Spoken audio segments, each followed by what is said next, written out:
This evening, no one expected that Jasmine Crockett would walk into a moment that would test her composure, her reputation, and her resolve live on national television. The studio lights were warm, almost soothing, the kind that gives viewers the illusion of civility, of balance, of a respectful exchange of ideas. The topic on the rundown looked harmless enough: political influence, family proximity to power, and the quiet but growing questions surrounding the White House. Nothing explosive, nothing scandalous, at least not on paper.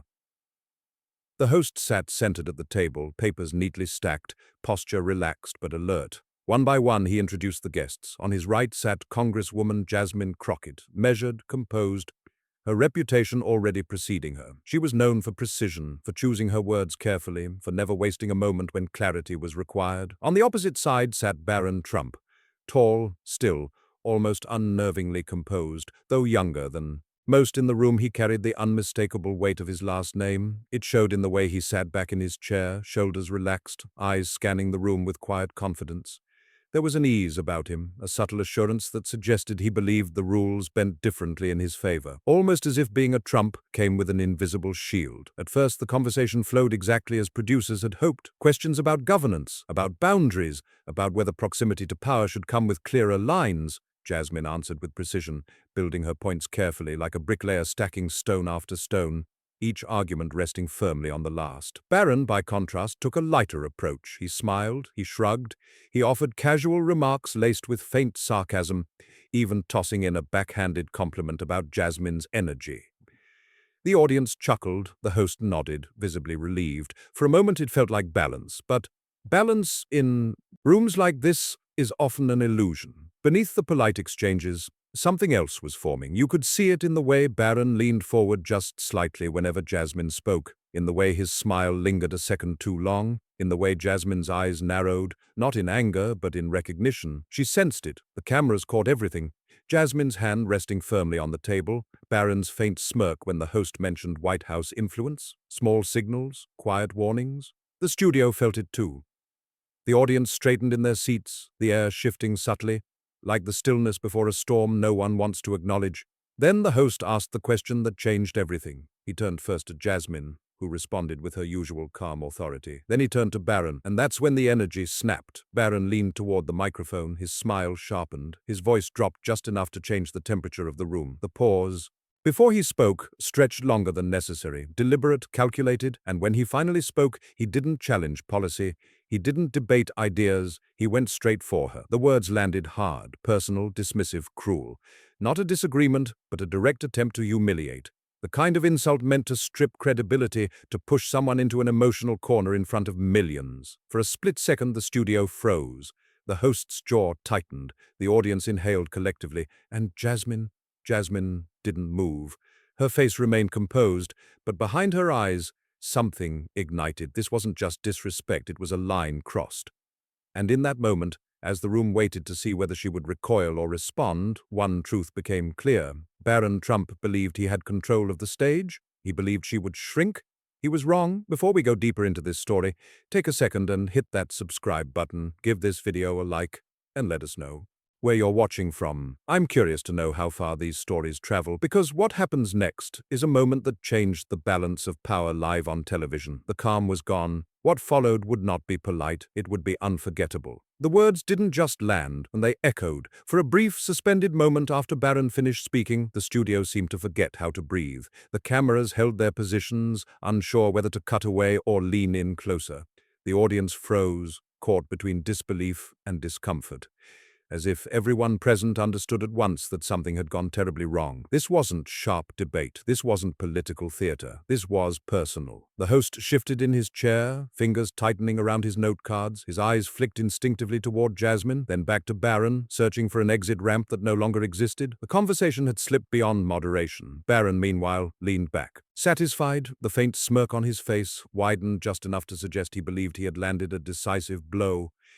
He expected Jasmine to react the way many before her had, defensive, flustered, maybe even emotional. That was the trap. That was always the trap. Control the tone, provoke the reaction, claim victory. But Jasmine didn't give him that satisfaction. She remained still, shoulders squared, gaze steady. From the outside, she looked composed, unbothered even. But inside, the moment sharpened into focus with startling clarity. She understood exactly what he had tried to do and why. This wasn't about disagreement. It was about dominance.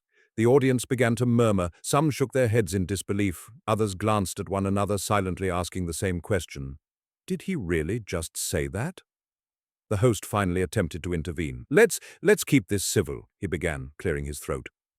But the word civil rang hollow in the charged air. Barron turned slightly toward the host, dismissive. The damage had already been done, and he knew it. He had seized the spotlight, bent it toward himself, and now dared anyone to take it back. Jasmine slowly leaned forward, not rushed, not reactive.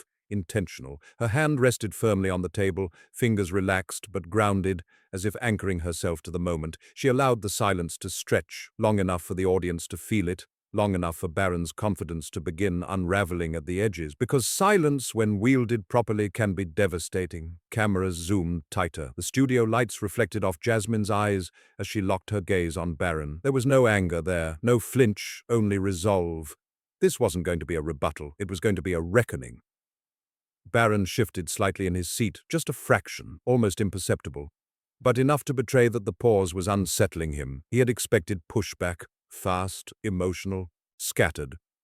What he got instead was control. The host looked between them, visibly torn between stopping the exchange and recognizing that the moment had already slipped beyond containment. The producers knew it too. This wasn't a segment anymore. It was a moment. Jasmine inhaled slowly, then spoke. Her voice, when it came, was calm but razor-sharp. Each word landed with deliberate precision, not raised in volume, but heavy with intention. She addressed him directly, no sidestepping, no cushioning. You could feel the shift instantly. The room tilted. Barron's smirk faltered, just barely. His posture stiffened as Jasmine's tone grew firmer, her words carrying across the studio with clarity and control. She didn't defend herself. She didn't argue his insult point by point. She reframed the entire exchange. She made it clear that his attempt to belittle her wasn't just insulting, it was revealing, a reflection of entitlement, of someone who believed proximity to power granted permission to disrespect. And then she paused again. This time, the silence wasn't tense. It was electric. The audience leaned forward, almost in unison. The host's mouth opened, then closed. Even the cameras seemed to sense what was coming, adjusting angles, tightening shots, bracing for impact. Jasmine's eyes never left Barron's face. You think you can question my qualifications, she said steadily, and hide behind your last name?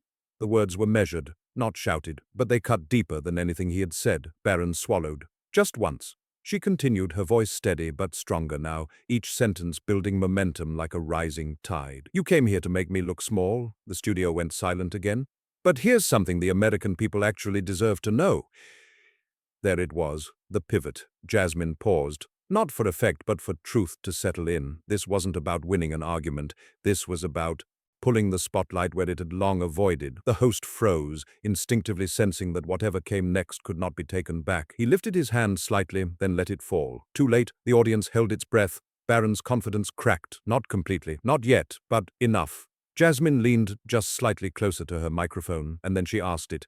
The question, the one no one expected, the one that sliced cleanly through Barron's composure and detonated inside the room. The reaction was immediate. Gasps erupted from the audience, audible, sharp, unfiltered. Someone in the back whispered, "Oh my God!" The host's eyes widened, his hand halfway raised as if to stop her, but the words were already out, hanging in the air with undeniable weight. Barron froze, his smirk vanished completely, replaced by a rigid expression that couldn't quite decide whether to mask shock or anger. His posture shifted, shoulders tightening as he recalibrated. Too late. He hadn't prepared for this. Because this wasn't just personal, it was political. The question wasn't about family trivia. It was about influence, about power dynamics whispered about for years, but rarely confronted this directly, especially not live on national television. Jasmine had taken his cruelty and flipped it into exposure. She wasn't attacking his intelligence. She wasn't questioning his mental state. She was challenging the foundation of his authority. The audience couldn't look away. Some sat frozen, mouths slightly open. Others shook their heads in disbelief, stunned that anyone would dare ask such a thing out loud, let alone in this setting. Barron opened his mouth to respond. Nothing came out. He tried again. A half-formed sentence, then another pause. The control he had assumed was his had slipped clean through his fingers. The balance of power on the stage shifted unmistakably. Jasmine leaned back slightly now, her point already made. She didn't need to press. The question did the work for her, hovering over the table like a blade suspended mid-air, daring him to answer, daring him to deny. The host finally broke the silence, voice unsteady as he attempted to redirect the conversation. But the effort fell flat. Everyone knew it. This wasn't moving on, this was aftermath. Barron finally found his voice. But it lacked the ease he'd had moments earlier. His tone sharpened, defensive now, reaching for familiar tactics. Deflection, accusation, reversal. He dismissed the question, accused Jasmine of distraction, claimed she had no real arguments, tried to push the focus back onto her, but the room had changed. And no amount of dismissal could undo what had just happened. Because the question had already done its job. It had exposed discomfort. It had forced a crack in the armor, and for the first time that night, Barron Trump wasn't controlling the narrative. Jasmine Crockett was. The studio, the awe, never truly recovered from the question. It lingered in the air long after Jasmine leaned back in her chair, long after the host attempted, unsuccessfully, to steer the conversation away. You could feel it pressing down on the room, heavy and unresolved, like a truth no one wanted to acknowledge but no one could ignore. Barron tried to regain his footing. He leaned into the microphone again, voice sharper now, tinged with irritation. He dismissed the question as absurd, accused Jasmine of deflection, suggested she was obsessed with his family because she lacked substance of her own. It was a familiar tactic: redirect, discredit, reassert control, but something crucial had changed. The confidence he carried earlier, the relaxed posture, the effortless smirk was gone. In its place was tension. His jaw tightened between sentences. His eyes flicked toward the host, then back to Jasmine, as if searching for validation that wasn't coming. The audience noticed. They always do. Jasmine, meanwhile, didn't interrupt him. She didn't roll her eyes. She didn't rush to defend herself. She let him speak, let him stack his accusations higher and higher, knowing exactly what would happen when he finished. When he finally stopped, the silence that followed wasn't awkward. It was decisive. She tilted her head slightly, a calm, knowing expression settling across her face. Not smug, not dismissive, just steady. When she spoke again, her voice carried weight, the kind that quiets a room without effort. "This isn't about me," she said evenly. The words cut through the noise instantly. "This is about transparency." The host stiffened. The producers shifted behind the cameras. The audience leaned forward again, sensing that the conversation had crossed a threshold it wouldn't return from. Jasmine continued, her tone unwavering. "This is about the American people knowing who actually holds power, who shapes decisions, who has influence. Behind closed doors." Her gaze moved briefly from Barron to the camera, then back again, as if addressing both him and the millions watching at home. "Because when power operates in shadows, democracy becomes performance instead of reality." That landed hard. Barron shifted in his seat, crossing his arms. He opened his mouth as if to interrupt, then stopped himself. The interruption would have exposed exactly what she was pointing out. Jasmine pressed forward. "Everyone can see it," she said. "Melania has remained largely silent, almost invisible in the role of First Lady. Meanwhile, Ivanka has stepped into meetings, advised on policies, appeared alongside your father in rooms where no one expected her to be." A murmur rippled through the audience, not shock this time, but recognition. These weren't rumors. These were images Americans had already seen, patterns they had already noticed but hadn't heard articulated this plainly, this publicly. "The question isn't personal," Jasmine continued. "It's political. Who carries influence? Who shapes decisions? The people deserve clarity." Barron finally interjected, his voice raised just enough to betray frustration. "That's nonsense," he snapped. "You're twisting everything just to attack my family. This isn't transparency, it's slander." But even as he spoke, his words lacked conviction. His earlier ease was gone, the smirk had vanished completely, his tone cracked at the edges, defensive rather than dominant. Jasmine didn't raise her voice in response. She didn't need to. "Call it whatever you want," she replied calmly. "But the American people see the difference. They see the unusual weight Ivanka carries compared to Melania, and they have every right to ask why." The host shifted uncomfortably, sensing that the program had moved far beyond its planned outline. His eyes darted to the clock, then back to the guests, unsure whether to intervene or let the moment play out. The audience wasn't restless. They were riveted. Jasmine had taken a cruel personal attack and transformed it into a broader reckoning, one about power, access, and accountability. Barron had tried to silence her with insult, to provoke her into emotional reaction. Instead, he had handed her the floor, and she was using it. "This is bigger than you or me," she said, her voice steady but firm. This is about a daughter who appears to hold the seat of an advisor while the actual First Lady remains on the sidelines. Gasps rippled again, sharper this time. Barron raised his hand, his voice sharper now, almost pleading beneath the anger. "You're making a fool of yourself," he said. "You're reaching." But the words didn't land, because reaching requires desperation. And Jasmine wasn't desperate, she was composed. She waited a beat, then spoke again. "I'm not here to slander you," she said. "I'm here to demand clarity for every citizen watching." The camera zoomed tighter. Barron's unease was now unmistakable. His shoulders tensed. His gaze dropped briefly to the table before lifting again, as if grounding himself. But the damage was already done. The balance of power on that stage had flipped completely. Jasmine wasn't reacting anymore. She was leading. "You tried to insult me," she continued, her tone unbroken. "You questioned my intelligence. You told me I don't belong." She paused. But this conversation was never about whether Jasmine Crockett belongs at the table. The audience was silent now, not stunned, not shocked, focused.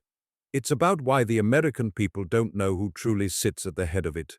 The words settled heavily. The host didn't interrupt this time. He couldn't. The moment demanded to exist. Jasmine shifted her gaze directly to the camera, speaking now not just to Barron, not just to the studio, but to the country. "Transparency," she said. "That's the issue. Transparency in who holds power. Transparency in how decisions are made." Her voice strengthened with each sentence, building momentum like a wave reaching shore. "Because without transparency, democracy stops being real." Barron crossed his arms tighter, jaw clenched. He stared ahead, no longer attempting to interrupt. His earlier bravado had dissolved into silence. The audience murmured again, not disagreement, but contemplation. Heads nodded, faces hardened with thought. Jasmine leaned forward slightly, almost as if stepping beyond the studio walls into living rooms across the country. "This isn't about parties," she said. "It's not about labels. It's about trust." She paused again, letting the word breathe. "If Americans can't trust the clarity of their leadership," she continued, "how can they trust the decisions being made on their behalf?" The studio felt smaller now, more intimate, as if the conversation had stripped away performance and left only truth. "That's why I asked the question," Jasmine said. "That's why I push back tonight." She straightened her shoulders, resolve unmistakable. "Because silence only feeds secrecy." Barron didn't respond. He couldn't. The host finally leaned forward, preparing to transition, but even he seemed to recognize that whatever came next would feel anticlimactic. Jasmine had already said what needed to be said, and the nation was listening. The room had gone quiet in a way that felt unnatural. Not the polite silence of a moderated panel, not the respectful pause between answers, but the kind of stillness that settles after something irreversible has been said. The host glanced down at his notes, then back up, as if hoping the words written there could somehow restore order. They couldn't. Barron sat rigid in his chair now, arms crossed tighter than before. His earlier ease, the relaxed posture, the faint smirk, the casual confidence, was gone completely. In its place was tension, visible and unguarded. He had been exposed, not by insult, not by volume, but by precision. Still, he tried one last time. He leaned forward again, voice firmer than it felt, as if forcing steadiness through sheer will. He accused Jasmine of manufacturing controversy, of playing to the cameras, of weaponizing insinuation because she had nothing else to offer. The words came faster now, less polished. He spoke over himself, repeating phrases, circling the same accusations without advancing them. It was no longer a strategy, it was a reaction. The audience noticed the shift immediately. This wasn't dominance, it was defense. Jasmine didn't interrupt him. She let him unravel just enough to make the contrast unmistakable. When he finally stopped, breathing heavier than before, the room waited. She met his gaze, not with anger, with clarity. "Barron," she said calmly, using his first name deliberately now. "Everything you're saying proves my point." He stiffened. "You want this to be about me," she continued. "You want it to be about tone, about style, about distraction." She shook her head slightly. "But it's about power." The word landed like a final gavel. "Power that isn't elected, power that isn't accountable, power that operates quietly, behind titles and proximity." The host shifted again, his discomfort now impossible to hide. He glanced toward the producers, then back to Jasmine, knowing full well this was no longer something he could steer. The audience was locked in. Jasmine pressed forward, not louder, not sharper, but more deliberate. "You called me unqualified," she said. "You questioned my mental stability. You tried to reduce me to a stereotype." She paused. "But the moment I asked you a question that challenged your foundation, everything changed." Barron opened his mouth to respond, then stopped himself. The silence stretched. "You didn't answer," Jasmine continued. "You deflected. You accused. You tried to shift the spotlight." Her voice softened just slightly, not in weakness but in certainty. "That's not confidence. That's fear." The word hung there, fear. A ripple moved through the audience. Subtle but real. People exchanged glances not because they disagreed, but because the assessment felt uncomfortably accurate. Barron's jaw tightened. He leaned back again, hands gripping the arms of the chair. For the first time that night he looked young, not in age, but in exposure. Jasmine turned her attention briefly toward the camera. "Tonight isn't about embarrassing anyone," she said. "It's about accountability." Then she looked back at him. "And accountability feels threatening when you're not used to it." The host finally tried to intervene. Let's move toward closing." "Thoughts?" he said, voice strained, hoping to regain some semblance of control. But Jasmine wasn't finished. Not yet. She leaned forward one last time, posture straight, voice steady, eyes unwavering. "You asked whether I belong here," she said. "Whether I'm qualified to sit at this table."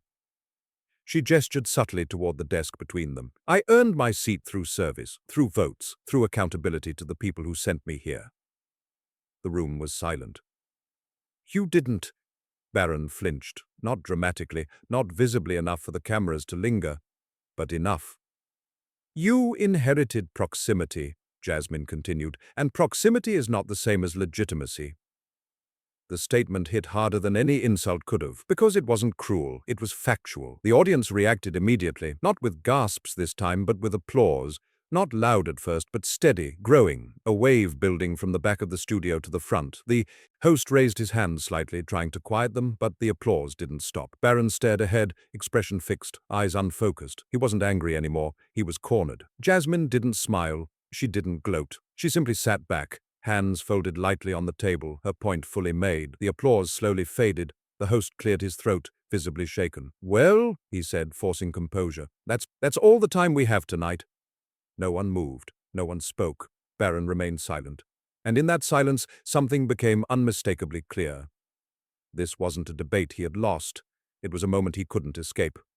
Because once power is questioned out loud, once the illusion cracks, it never fully reforms. The cameras pulled back, the lights dimmed slightly, but the impact lingered, across living rooms, across timelines, across conversations that would unfold long after the broadcast ended. Barron Trump arrived that evening, expecting to dominate the exchange. He left it exposed. And Jasmine Crockett walked away, having done something far more powerful than winning an argument. She shifted the narrative. The broadcast ended, but the moment didn't. As the studio lights dimmed and the cameras powered down, the silence that lingered felt heavier than anything spoken on air. Crew members moved cautiously, almost reverently, as if afraid that even small noises might fracture what had just occurred. Barron stood up without a word. No handshake, no final glance, no attempt to reclaim dignity through politeness.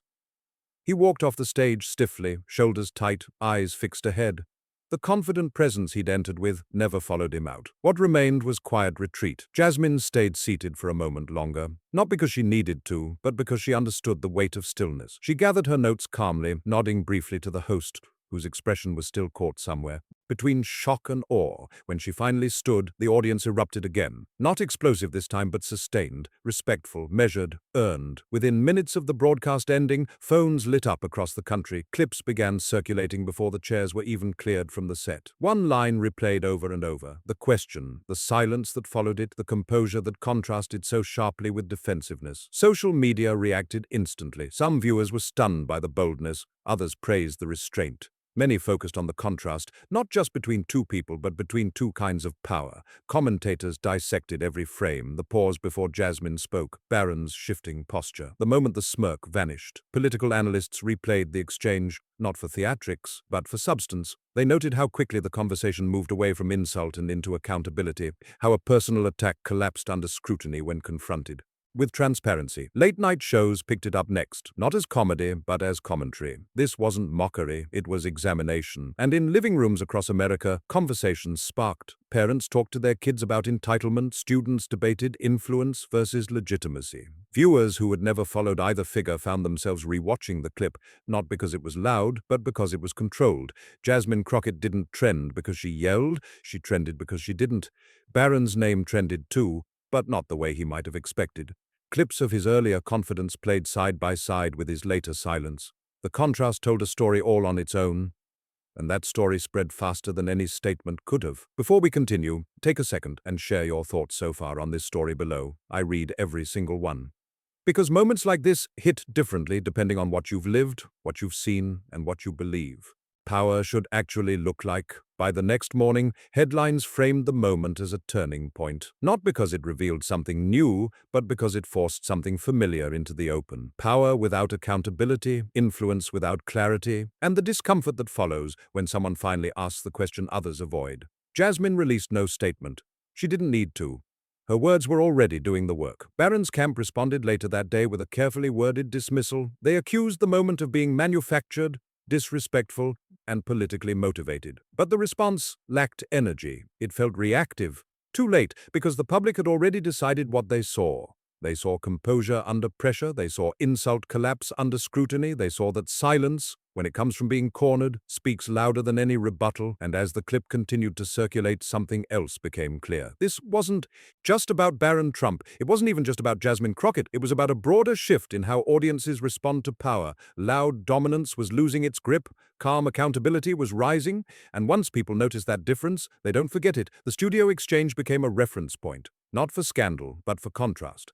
And Jasmine Crockett became, for many viewers, a symbol of what happens when restraint meets resolve, when preparation meets provocation. She didn't humiliate him. She exposed a system that relies on intimidation when questioned, and that's why the moment lingered. Because humiliation fades, exposure doesn't. Long after the cameras stopped rolling, long after the headlines moved on to the next controversy, one truth remained impossible to ignore. That moment mattered, not because it was loud, not because it was cruel, but because it revealed something most people feel instinctively, yet rarely see articulated so clearly. Power behaves differently when it's questioned. In the studio that night, Barron Trump arrived carrying the confidence of inheritance, the quiet assurance that comes from proximity, from name recognition, from never having to explain why you're in the room. It wasn't arrogance in the traditional sense, it was something subtler, more ingrained, assumed authority. Jasmine Crockett arrived carrying something else entirely: accountability. She didn't raise her voice, she didn't posture, she didn't perform outrage. Instead, she did something far more destabilizing to unchecked power. She stayed calm and asked a question that couldn't be bullied away, and in that moment, viewers didn't just witness a confrontation, they recognized a pattern. Many people watching had seen versions of that exchange play out in their own lives. In workplaces where someone speaks down because of status, in rooms where certain voices are dismissed as too emotional the moment they challenge authority, in systems where proximity is rewarded more than merit. That's why the silence after Jasmine's question felt so heavy, because it wasn't empty, it was familiar. Barron's discomfort wasn't just personal, it was symbolic. For the first time that night, he wasn't reacting from a position of control, he was reacting from exposure, and that's the moment power fears most. Not insult, not opposition, but clarity. Jasmine didn't win because she embarrassed him. She won because she refused to be embarrassed herself. She refused to let insult dictate tone. She refused to let intimidation redirect the conversation. She refused to shrink. Instead, she reframed. And in doing so, she reminded viewers of something fundamental. Legitimacy isn't inherited, it's earned. As the days passed, the moment settled into something deeper than viral content. Teachers referenced it in classrooms. Commentators returned to it weeks later, not for shock value, but for analysis. People replayed it not to laugh, but to understand. Why did that question hit so hard? Because it pierced an illusion. The illusion that power is self-justifying, the illusion that proximity equals authority, the illusion that confidence alone is credibility. Jasmine Crockett challenged that illusion without shouting, and that's why it stuck. Before we go deeper, I would love to hear your point of view. If you were in Jasmine Crockett's position, facing a moment like that on live television, what part of this exchange would have hit you the hardest? Share your thoughts in the comments, because moments like this resonate differently depending on where you stand and what you've lived through. The host eventually closed the broadcast that night, but the real ending happened off-screen. It happened in the pause before applause, in the silence after deflection failed, in the collective realization that composure can be more powerful than dominance. Barron Trump. left the studio having learned something he didn't expect to learn that evening, that a name can open doors, but it can't close questions, and Jasmine Crockett left having shown millions of people what restraint, preparation, and moral clarity look like when tested under pressure. This wasn't a moment about humiliation. It was about accountability. It was about what happens when someone refuses to play the role they're assigned and instead defines the conversation on their own terms. That's why this moment mattered, and that's why it will be remembered. If you made it this far, thank you for staying with us through this powerful story. Moments like this remind us why conversations about power, accountability, and integrity still matter, especially when they unfold in real time, under real pressure. If this story moved you, challenged you, or made you reflect, please take a moment to like this video, share your thoughts in the comments, and subscribe to Celebrity Chronicles. Your engagement helps keep stories like this visible, honest, and alive. We read your comments, we value your perspectives, and we're grateful you're here with us. This is Celebrity Chronicles, and we'll continue bringing you the moments that reveal what power looks like when it's finally questioned.